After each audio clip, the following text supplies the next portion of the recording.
someone happened to point out that in my 262XP video, I didn't have a tutorial on how to install the seals, likely because I had made a mistake with, well, breaking the first chassis.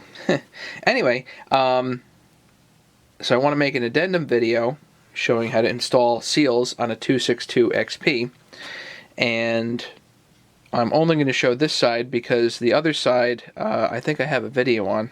On the other side of this, on the flywheel side, you have 3 holes, and you actually have a metal or plastic seal holder that actually screws down. And the nice thing about the flywheel side is that the crankshaft itself is tapered, so the seal tends to fit nicely over that, and then you just screw the 3 screws down. The trick on the flywheel side is that the bearing itself has to be, you can see how the bearing is actually flush here. Well, on the flywheel side, the bearing has to be recessed just slightly so the plastic seal can actually seal. And there are other videos that cover that, so I won't go into too much more detail there. But installing these seals on the 262 is very easy, and so let's just take this out, put a new one in. Yeah, so obviously this case is broken, but just so we're thorough in these videos, I'll show you how to do it. Now, if the crankshaft was in here, I would use this tool that I've made, which is just a screwdriver that happens to be ground. I would use this and go against the crankshaft and lift up. Now, since I'm not, I'm going to stick it in this way and twist that way and see if the seal comes right out, which it appears to be doing. One thing you do not want to do, you don't want to take this and scratch the magnesium case, because then you're going to have an air leak, and that's going to be bad. When I'm working with these saws, most of the saws that I worked with have never been monkeyed with before. They've never actually had somebody work on them. They never had the seals replaced. So odds are everything is factory perfect, which this one is. So if you look inside here, the metal is all nice and shiny. There's no lines. If there's a single line that goes from there up to there, you're sunk. You've got an air leak. Anyway, the way that I would put this back, especially if you're going over a crankshaft, what I want to do is I actually want to first take, I call this the Coke can trick, take a Coke can, cut it appropriately, make sure it's not sharp, and stick it in the seal like that.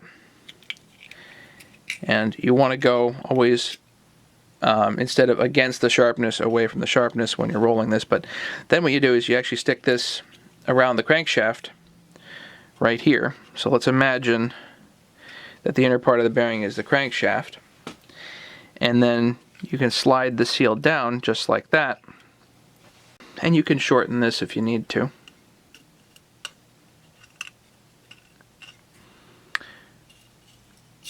The reason I do this, I'll show you in a minute. But let's get a deep socket over here. And you want the deep socket to be slightly bigger diameter than the seal so that you don't push the seal too far in.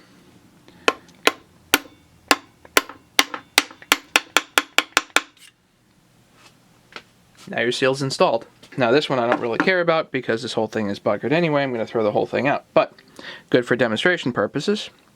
Okay, again, we're going to roll this out. And now your seal's in. Okay, so what if, so here's a brand new aftermarket seal. This one happens to be an old-fashioned OEM one that is this one's pretty old. Anyway, these 262s come from the early 90s, and for those people that don't remember how long 1990 was ago, it's 26 years. Anyway, so if you look really closely in here, there is a spring. And my concern always with that spring is if you invert this rubber just the wrong way, that spring can pop out. And here's the problem with that. If you tap this in and you don't have a shim of some kind, that rubber can indeed invert and wants to invert as you're inserting this. So I like this as a nice smooth transition over the crankshaft so that the forces are applied evenly on the rubber and spreads that spring out, as opposed to potentially having it invert on you. If that inverts, the spring pops out and you will never know it until you end up with an air leak. One of the nicest things about the 262 XP is that it uses identical bearings for either side. It's the 6202s. It's identical bearings for either side and identical seals. The only difference on the flywheel side is the flywheel side actually has an adapter that this sits in, as opposed to it directly sitting in the chassis.